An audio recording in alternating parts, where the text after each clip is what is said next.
ada talk show di Radio Start 102,6 FM. 102,6 FM Satsresi, suara satu kata penuh makna pasti selalu di hati. Kembali mengudara dari Studio 1 Lantai 2 Gedung Start FM di Jalan AMD Lama Penyambungan. Pagi Madinah pagi. Kembali bersama Phoebe, sahabat Start FM di sini ya. Di tahun 2023 kita kembali menghadirkan dialog interaktif bersama Dinas Pengendalian Penduduk dan Keluarga Berencana Kabupaten Mandailing Natal. Acara yang bekerja sama dengan Radio Start FM Penyambungan ya. Sahabat Start FM ini kali pertama di 2023 ya. Kerjasamanya berlanjut alhamdulillah ya.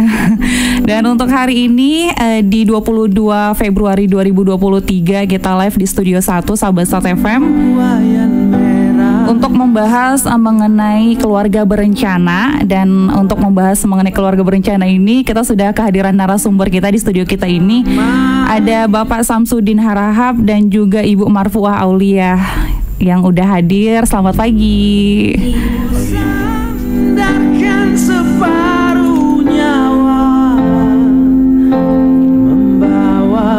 Oke sahabat Start FM ya, KB ini merupakan program pemerintah yang dirancang untuk menyeimbangkan antara kebutuhan dan jumlah penduduk tentunya ya. Dan perlu kita ketahui juga Gerakan Keluarga Berencana Nasional Indonesia telah dianggap masyarakat dunia sebagai program yang berhasil ya menurunkan angka kelahiran. Nah sebenarnya apa aja sih program dari keluarga berencana ini, Pak? Nih boleh dijawab Pak? Mungkin pembukaan ya kan? Boleh.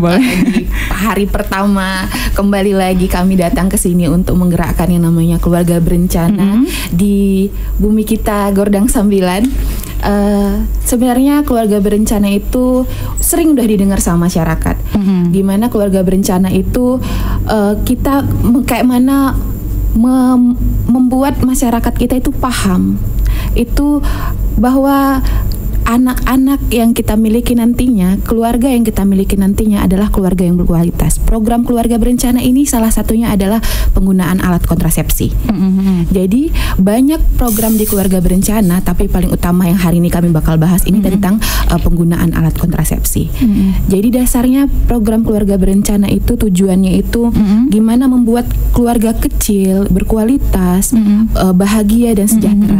Jadi gimana ayah ibu itu udah memikirkan gimana keadaan ekonominya nanti ketika anaknya lahir, sehat atau tidaknya nanti, bisa makan atau tidak, sekolahnya sampai kayak mana. Itulah yang kita harapkan di program keluarga berencana ini gitu kan Kak. Terus ada kayak mana mencanangkan keluarga kecil kita itu udah dia sehat seperti tadi, tapi juga kayak mana ke depannya lagi. Bukan hanya dengan satu dengan keadaan dia dan anaknya saja, tapi ketika anaknya nanti lagi. Jadi program ini untuk kedepannya kita nantinya. Terus menekankan angka kematian ibu. Kita tahu kan Kak sekarang angka kematian ibu itu karena melahirkan itu cukup tinggi, karena kurangnya kita melakukan pemeriksaan dan tidak terlalu pedulinya kita ibu-ibu inilah untuk paham tentang sebenarnya kita hamil nanti seperti apa, cukup atau tidak. Jadi itu yang mengakibatkan salah satunya angka kematian itu masih cukup tinggi kan Kak. Selanjutnya program KB ini menekan seperti yang Kakak bilang pertama tadi, menekan jumlah penduduk serta menyeimbangkan jumlah kebutuhan dengan jumlah penduduk yang lainnya. Iya gitu ya. Jadi itu dia tujuannya ya sahabat Start FM untuk keluarga kecil yang sejahtera. Agar sejahtera masa depannya harus dipikirkan bagaimana, kesehatannya juga harus dipikirkan, bukan kesehatannya anak aja, ibunya juga ya. Betul. Jadi ini pemahaman ke masyarakat agar lebih paham lah ya mengenai keluarga berencana itu, pentingnya keluarga berencana itu ya. Dan sebenarnya nih Pak, kalau penjabarannya sendiri untuk pentingnya apa saja manfaat dari keluarga berencana itu apa sih? Pertama-tama ini saya yang jawab ya. Boleh. Karena tupoksi bidannya gitu mungkin ya kan Kak. Jadi menjaga manfaat dari KB itu pertama itu menjaga kesehatan ibu dan bayinya, mendorong cakupan ASI dan pola asuh yang baik bagi anak, kemudian mencegah kehamilan yang tidak direncanakan, mencegah penyakit menular seksual, menurunkan angka kematian ibu dan bayi seperti yang saya bilang tadi kan Kak, kemudian membentuk keluarga yang berkualitas. Seperti pertama gitu, harapan kita paling paling utama dari program keluarga berencana ini biar terbentuklah keluarga yang berkualitas. Biar tidak ada kata-kata lain anak-anak tidak berkualitas atau keluarga yang tidak bisa nantinya baik dalam artian banyak anaknya tapi tidak terurus gitu kan. Gitu sih. Jadi gitu ya, menjaga kesehatan ibu dan bayi itu sangat bermanfaat banget ya. Jadi masyarakat harus paham nih mengenai kesehatan ibu dan bayinya. Betul. Itu juga untuk asinya bisa berproduksi secara lancar ya. Kalau kita sehat kan asi kita lancar juga. Betul ya. Dan ini juga kehamilan yang gak direncanakan ya, yang gak direncanakan gitu ya, yang kecelakaan gitu ya. Benar. Jadi kita kan kalau udah kita manfaat KB ini, kita tahu nih, kita mau hamilnya ini mungkin gimana tahun ke depan, biar bisa terencanakan. Persiapannya ada ya kan. Jadi siap secara uang, psikologis, semuanya lah ya kan Kak. Jadi nggak ada lagi kata-kata aduh kok tiba-tiba hamil. Aku nggak tahu kenapa nih tiba-tiba hamil gitu. Bener banget nih. Nah kalau untuk alat kontrasepsi itu apa aja sih? Pengertiannya apa nih? Mungkin masyarakat belum tahu ya apa itu alat kontrasepsi gitu. Jadi masyarakat nggak tahu cara menggunakannya, manfaatnya apa gitu. Nah, apa nih alat kontrasepsi itu Pak nih? Ya, terima kasih Ibu Bapak pemirsa Star FM. Berhubung karena saya di bagian pengendalian dan pendistribusian alat kontrasepsi. Yang pertama-tama pengertian alat kontrasepsi itu pada intinya adalah untuk mencegah kehamilan mencegah terjadinya kehamilan. Itu pada intinya ataupun manfaat menggunakan alat kontrasepsi supaya kehamilan yang kita tidak inginkan tidak terjadi. Dan sebenarnya alat kontrasepsi ini ada banyak ya? Apa aja tuh Pak? Alat kontrasepsi ini ada beberapa macam. Itu sebenarnya ada 7 macam ya, tapi dia digolongkan nanti 2 macam. Yang pertama hormonal dan non hormonal ya. Yang pertama kalau alat kontrasepsi ini jenisnya yang pertama adalah pil.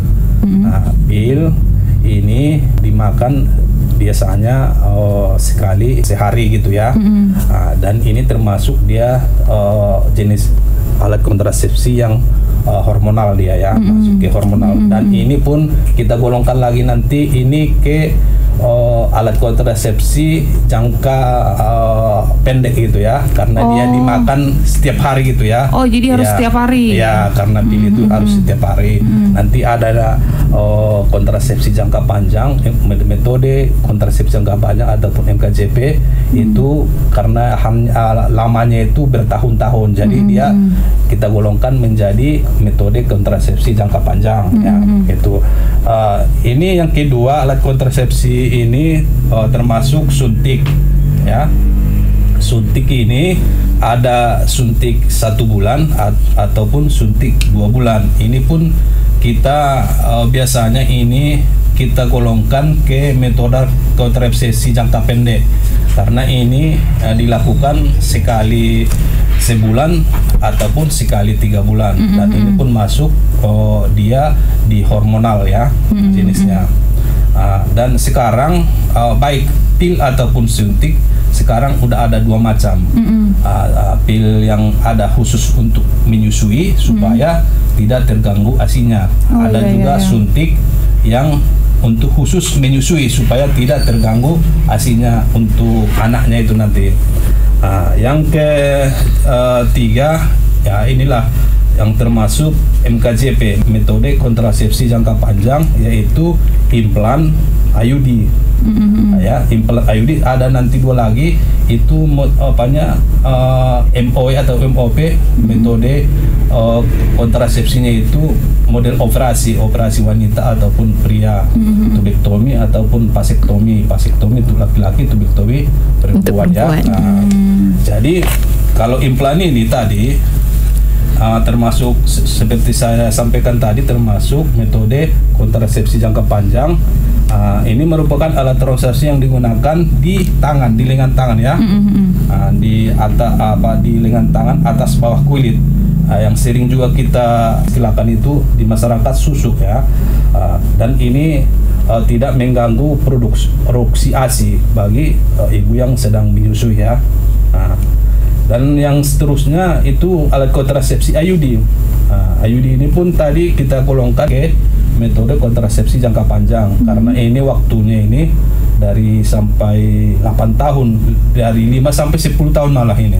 Cukup lama ya Pak ya. Makanya kita digolongkan metode kontrasepsi jangka panjang ya karena lama waktunya gitu ya. Dan IUD ini digunakan di dalam rahim atau sering diistilahkan cocor bebek itu di masyarakat gitu ya. Jadi yang seterusnya kondom, alat kontrasepsi kondom ini dipakai oleh pria laki-laki ya. Ini juga untuk mencegah kehamilan dan untuk mencegah penyakit menular juga ini gunanya ya alat kontrasepsi ini. Pada intinya memang kita kondom ini untuk mencegah kehamilan aja ya. Yang itu tadi tubektomi ataupun MOW, metode operasi MOW wanita ya. Tubektominya itu tidak sampai lagi ke rahimnya nanti, tidak bisa dibuahi oleh si laki-laki sperma tadi ya. Dan yang seterusnya adalah vasektomi. Vasektomi itu MOV, metode operasi pria.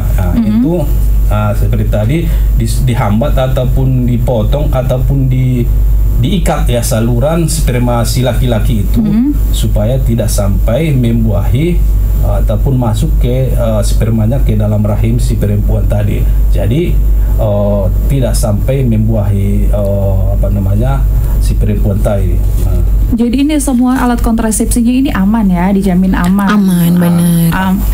Banyak pilihan ya kan Kak? Jadi banyak pilihan. Nah, jadi tergantung kitanya ya mau pilih yang mana gitu. Kalau kita katakan aman, memang sebenarnya setiap alat kontrasepsi ada efek sampingnya ya. Ada. Makanya kita lihat pasien ini ataupun calon abseptor kini ini, calon peserta AKB ini, kita lihat keadaannya, dia alat kontrasepsi yang mana yang cocok sama. Jadi masyarakat ini harus konsultasi dulu. Benar, ada pemeriksaan awalnya Kak. Biar kita dikasih yang sesuai untuk kita ya. Jadi makanya sahabat Start FM semuanya penting banget untuk memeriksakan kesehatan kita ya. Jadi kita harus turut nih ke fasilitas kesehatan terdekat. Iya benar, apa yang dikatakan harus kita turutin gitu ya. Jangan konsultasi aja gitu ya. Pertama-tama kita cocoknya kemana ini kan, segitu banyak alat kontrasepsi, yang mana nih yang paling cocok bagi kita gitu dengan kriteria pemeriksaan yang udah awal kita dapat gitu. Cocok dengan kesehatan, cocok dengan kantong kita juga. Betul. Ya. Baik, tapi kalau saran kita sebenarnya lebih cocok ke MKJP biar nggak terus-terusan kita seperti pil biar nggak lupa-lupa kalau lupa nanti kan jadi gitu kan. Jadi selama ini yang kita lakukan itu nggak berhasil gitu kan. Nah, ternyata sekali lupa kita makan pil ataupun suntik udah lewat waktunya ternyata di situ kita lupa jadi jadi tidak berhasil yang selama ini kita KB itu gitu kan. Jadi sebangsa yang subur mending yang jangka panjang deh. Lebih terencana ya karena. Bener banget. Nah sahabat Start FM nih ada tadi seperti udah dibilang Bapak ya, ada manfaatnya, ada efek sampingnya juga ya. Tapi nanti kita bakalan bahas setelah iklan berikut ini apa efek samping dari ber-KB ini. Tetap di 102,6 FM.